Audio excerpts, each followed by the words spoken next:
In the headlines, the investigation begins into the siege of a central Sydney cafe that ended with 2 hostages and the gunman dead. The hostage taker is described as a mentally unstable man infatuated with Islamic extremism.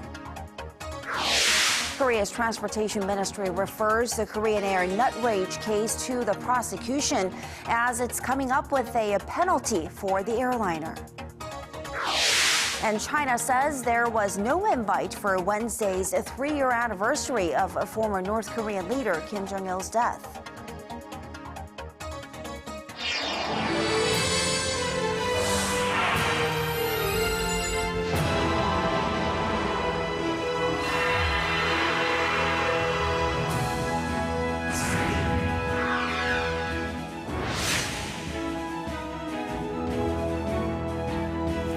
Welcome to the program. You're watching Primetime News live from Seoul. I'm Sean Lim. And I'm Kang Tae. Thanks so much for joining us tonight. We begin in Australia with the aftermath of the Sydney hostage crisis that came to a violent end overnight, leaving 2 hostages and 1 gunman dead, including the lone gunman. For more, we now turn to Paul Yee, who's been following this story since it began yesterday. Paul, the siege in the heart of the country's biggest city lasted for some 16 hours. How are people coping there? Well, many Australians are still coming to grips with this incredibly traumatic ordeal, while authorities are trying to piece together exactly what happened in those final fateful moments. A barrage of heavy gunfire was first reported in the early hours of Tuesday as heavily armed officers stormed the Lindt Chocolate Cafe, shooting the gunman dead. Following the raid, the New South Wales Police Commissioner Andrew Scipione said a total of 17 hostages were accounted for, including those who dramatically escaped earlier Monday. However, 2 civilians were caught in the crossfire during the operation. 34-year-old cafe manager Tori Johnson and 38-year-old mother of 3, Katrina Dawson, were pronounced dead later at a hospital. In a national address, Australian Prime Minister Tony Abbott expressed his condolences to the victims' families. This has been an absolutely appalling and ugly incident. These were decent, good people who were going about their ordinary lives. It's about as innocent a thing as anyone can do, to go and grab a cup of coffee before the working day has fully started. Decent, innocent people who got caught up in the sick fantasy of a deeply disturbed individual. So let's talk more about this deeply troubled, disturbed, that is, individual that is talking about. What details have police gathered so far, or are they disclosing on this individual? Well, at the same press conference, Abbott described the hostage taker as mentally unstable, who had a long criminal record and was infatuated with Islamic extremism, but was not on a terror watch list. A police source named the man as Manharan Moniz, a 50-year-old refugee from Iran. Meanwhile, authorities are inspecting the crime scene for further clues and vowing to conduct a thorough investigation. There are a lot of people for them to interview, and a lot of people are very tired at the moment. A lot of people are very emotional. We have to consider people's health and their welfare and their mental health at the moment. So this will take time for us to gather all the information so that we can piece together bit by bit exactly what happened. They'll also have to answer how the gunman, a self-styled Muslim cleric, was allowed to walk into the cafe that fateful morning with a loaded weapon in a country with tough gun control measures. Back to you guys. All right, well, this incident will continue to have some far-reaching implications, and we will definitely keep you posted on those as well. Thanks, Paul, for the latest in the Sydney hostage crisis. Well, Korea's transportation officials have confirmed that former VP of Korean Air, Jo Hyun-ah, now famous for her nut rage incident, did in fact verbally abuse crew members and violate aviation safety regulations. That's right, and her case is now being referred to the prosecution, and Korean Air is facing a 3-week suspension or millions of dollars of fines. Our Shin Se-min has the details. First came the international outrage. Now come the legal repercussions. The now former vice president of Korean Air Cho Hyun-ah is facing possible criminal charges, while Korean Air is looking at fines of up to $1.3 million and even a suspension of operations for 21 days. That's according to the Transport Ministry on Tuesday, which said aviation safety regulations were clearly violated when a Korea-bound flight returned to the gate to deboard the head of the cabin crew, all because a first-class passenger, Cho, was upset that her macadamia nuts were not served properly. Cho, who resigned from all duties at Korean Air last week over the scandal, has been called in for questioning by prosecutors on Wednesday. They plan to seek a warrant for her arrest on charges of violating aviation regulations. Jail time has not been ruled out. The headquarters of Korean Air have already been searched and cabin crew members and passengers questioned on the matter. At the same time, the Transportation Ministry will continue with its investigation. They're launching a special team that will review Korean Air's safety management system and determine whether the company's culture influenced the pilot's decision that day. Korean Air took out a written advertisement in major newspapers on Tuesday, saying the company was deeply sorry for the trouble it had caused. Shin Se-min, Arirang News. There have been signs here and there along the way that China and North Korea ties have been weakening, especially since the execution of Chang Song-taek last year. But to come this Wednesday, it will be more evident, as there is speculation that no representative from China will be attending a ceremony in honor of late leader Kim Jong-il. Our Connie Kim tells us more. When North Korea marks the third anniversary of former leader Kim Jong-il's death on Wednesday, they're likely to do so without a representative from China. Last year, the Chinese ambassador to North Korea, Liu Hong-chai, appeared at a ceremony for the occasion. But a diplomatic source in Beijing says that won't be the case this year because Pyongyang did not extend an invite. Now that's representative of the frost that has developed on Sino-North Korea ties. There have been no high-level talks between Beijing and Pyongyang this year, and when Chinese President Xi Jinping visited the peninsula this past July, he didn't stop over in Pyongyang before coming to Seoul, as is a tradition for a Chinese leader. The two countries have been hoping to foster economic ties through the development of special economic zones, but those plans came to a screeching halt late last year with the execution of Chang Song-taek, who had been one of North Korea's most powerful figures and had close ties to Beijing. And in the 12 months since, China's crude oil exports to Pyongyang have been cut off completely, dropping from 578,000 tons last year to zero this year. But there are some who predict relations will take a turn next year. China is highly likely to side with North Korea when the UN Security Council discusses Pyongyang's human rights violations. This is when relations between the two countries will normalize. Professor Yang expects high-level talks to take place at some point next year, by October at the latest, when North Korea marks the 70th anniversary of the Communist Party. Connie Kim, Arirang News. Japanese Prime Minister Shinzo Abe's win in this past weekend's snap election has some in Korea worried because of his right-wing views and policies. Watchers say this could further strain Seoul-Tokyo ties. Our Lee Ji-yoon has this next report. Korea isn't planning on holding summit talks with Japan anytime soon.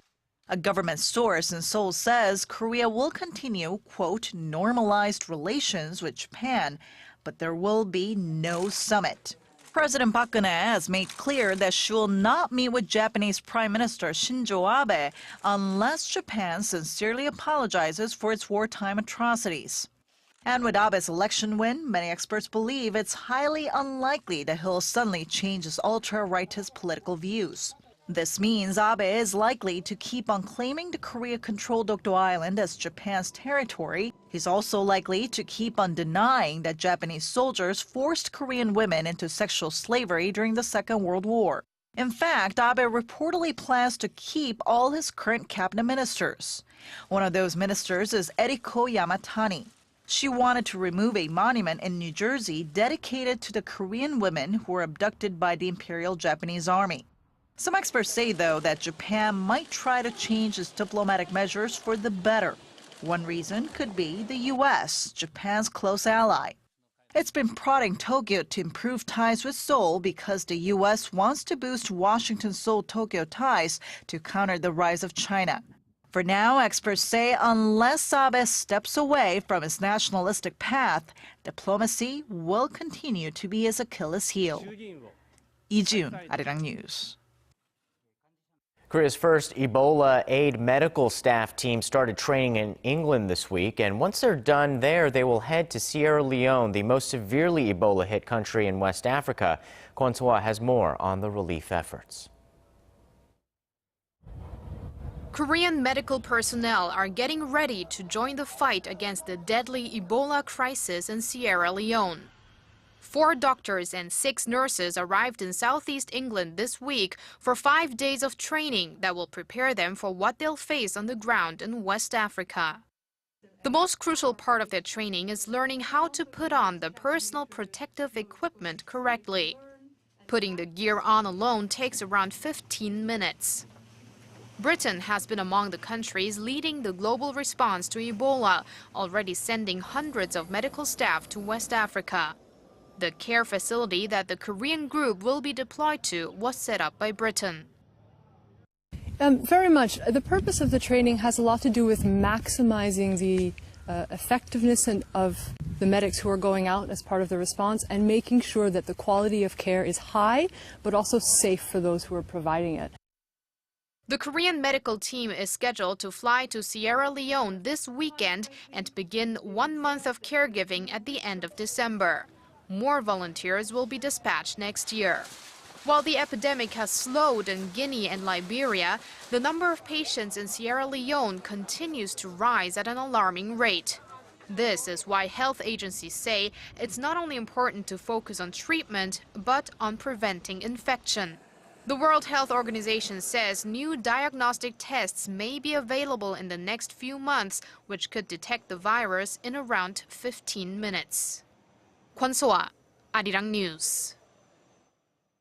Plunging oil prices are wreaking havoc on the troubled economies of Russia and Venezuela, sending shockwaves through their financial markets. The Russian central bank sharply increased its benchmark interest rate, but the emergency measure has done little to support the ruble. Our Kim Jong-il tells us more.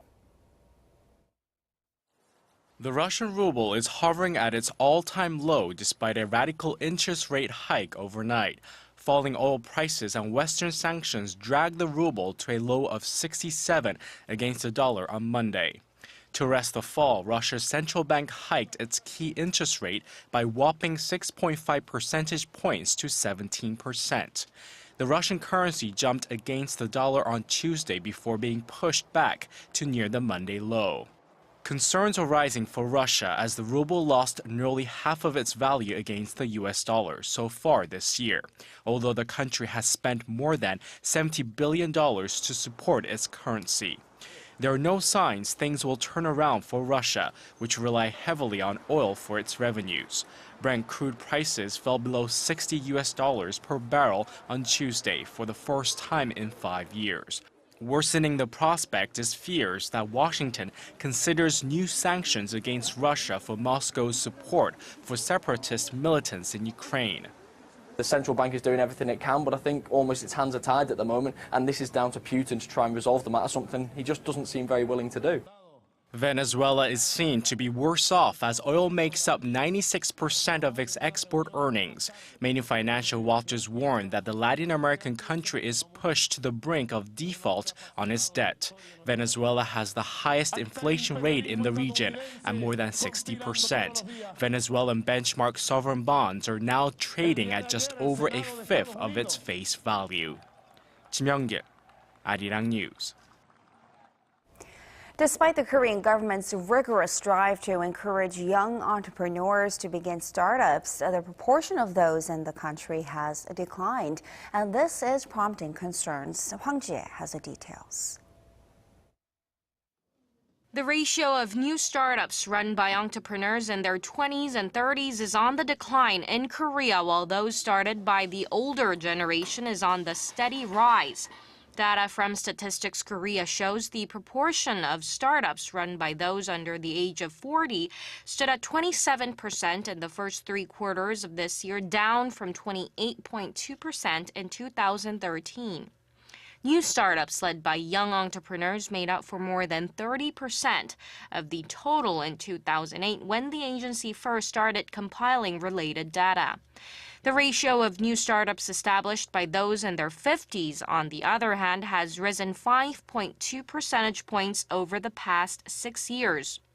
The number of new startups led by Koreans in their 50s or older also jumped more than 15% in the January to September period this year from a year earlier, while the number of new startups led by those in their 20s and 30s rose a mere 4.7% during the same period.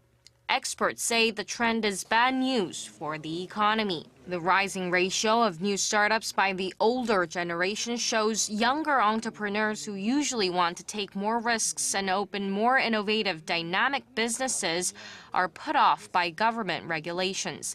They also say Korea's young people may have lost some of their entrepreneurial spirit. Hwang Jie, Arirang News. Koreans spend well over 3.5 hours using their smartphones a day, and that's excluding time in receiving or making actual phone calls. The KT Economics and Management Research Laboratory says people in their 20s use their smartphones the most, especially during rush hour commutes and lunch breaks. Most of the time is spent on social network applications like Facebook or Twitter or mobile shopping sites. A previous study back in 2012 said Koreans spent about an hour and a half a day peering into their phones. President Park Geun-hye is pushing an initiative to apply the country's brainpower in technology to rev up the agricultural sector and enhance Korea's safety infrastructure. And as our Park Ji-won reports, this new strategy will modernize the country and protect our everyday lives. Korea's information and communications technology and scientific R&D abilities are among the best in the world, as proven by the nation's strong export items like smartphones and semiconductors. The government wants to foster the nation's strength in scientific areas to bolster 2 main sectors: disaster management systems and agriculture. The decision was reached at a presidential office meeting presided over by President Park Geun-hye on Tuesday, with over 100 experts in the field taking part. Korea has suffered a series of big disasters this year alone, like Seoul ferry accident and a recent ventilation grate collapse in October that killed more than a dozen people. So the following steps are the government's strategies to apply ICT to disaster management. As for better prevention, the government will widely install safety sensors to diverse facilities like aged bridges and tunnels. And to swiftly respond to any disasters, intelligent CCTV surveillance systems will be used, which has artificial intelligence software that can recognize and analyze dangerous situations. To minimize damage from disasters, the government plans to focus on developing disaster management simulator programs and improving cutting-edge rescue facilities like rescue robot technologies. The government will also apply ICT to the nation's farming sectors to make them into higher value-added industries. Universities, businesses, and the government will work together on developing smart farm models by 2016, which will use diverse information technologies to improve agricultural productivity. R&D investments and education for nurturing technology-intensive agricultural venture projects are also one of the government's strategies to strengthen the nation's agricultural sector. Park Ji-won, Arirang News.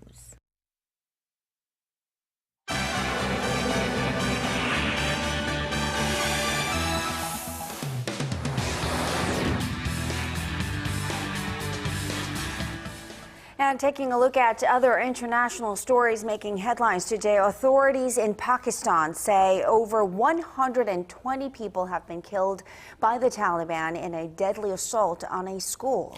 For more on the developing situation, we turn back to Paul Yee at the News Center. Paul, most of these fatalities so far are said to be young children. How did the violence begin? Well, on Tuesday morning local time, about 5 suspected militants wearing security uniforms were seen entering the school located in the northern city of Peshawar. Soon after, sounds of gunfire and explosions were heard from inside.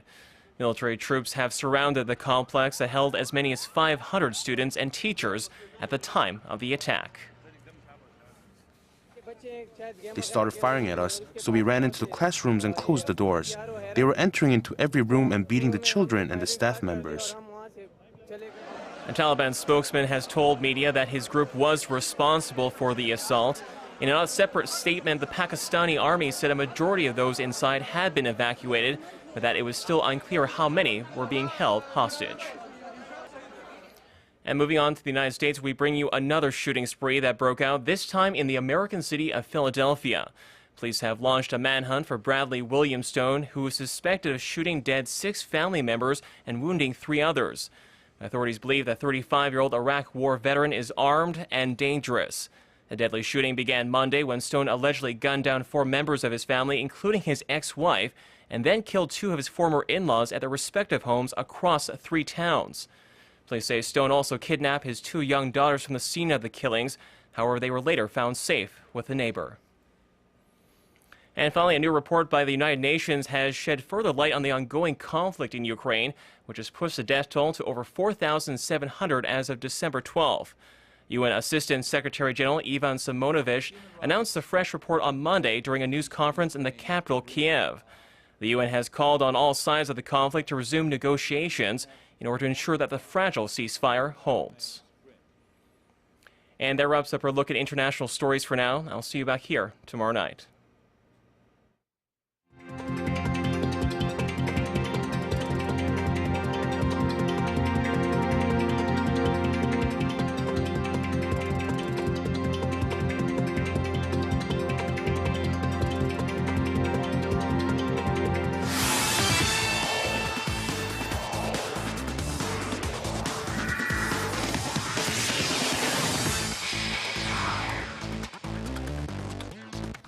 Hello and welcome. I'm Stephen Che with Tuesday's Sports Rundown. 2014 was a big year for sports with many storylines to follow. In Korea, one story in particular captivated the media with its gut-wrenching drama and ensuing outrage, and it came from the Sochi Winter Olympics. That's right, you guessed it. It's Kim Jong-il earning the silver medal in the figure skating finals behind hometown girl Adelina Sotnikova and the following judging controversy that erupted. Many who watched Kim's final professional performance, including experts and fans alike, were shocked at the decision, which shortly after spurred calls for more stringent judging standards. Now, the Yonhap News Agency poll of local sports media also had South Korea's winless exit from the Brazil World Cup at number 2, while the Samsung Lions' 4th consecutive KBO title run came in at 3rd. Meanwhile, speed skater Lee Sang-hwa, whose back-to-back 500-meter gold medal in Sochi got her 4th on the pole we just talked about, will have the skates she used to win enshrined at the Olympic Museum. Her management said the museum reached out to Lee, wanting to display her championship skates, to which she obliged. 500-meter world record holder said it was a huge honor to be the first Korean athlete donor to the museum. And leaving that there, we head to the KBL. The Samsung Thunders were in action against the ET Land Elephants. And ET Land, on a 3-game run coming in, takes a big 9-point lead by halftime. But Samsung's Leo Lions and Ishijun torched the defense in the second half, helping the Thunders strike down a 6-game losing streak. And heading to pro volleyball over in Asan, the Uricard Hanse LIG Graders matched up. Now they split the first 2 sets before the Hanse take an epic 3rd set, 35-33. But the Graders fight back to force the deciding set and take advantage there as well for the victory. And finally, Thierry Henry has decided to hang up his boots at the age of 37 after a world-class career filled with accolades, trophies, and a whole lot of goals. The striker was the model champion and a nightmare for defenders, best known for his heroic exploits for Arsenal, as well as winning the 1998 World Cup with France at home. The 20-year veteran, who won league titles in France, England, and Spain before his stint in the U.S. football, leaves with over 400 goals at the club and international levels. And that wraps it up for now. Your weather's up next. Have a great evening.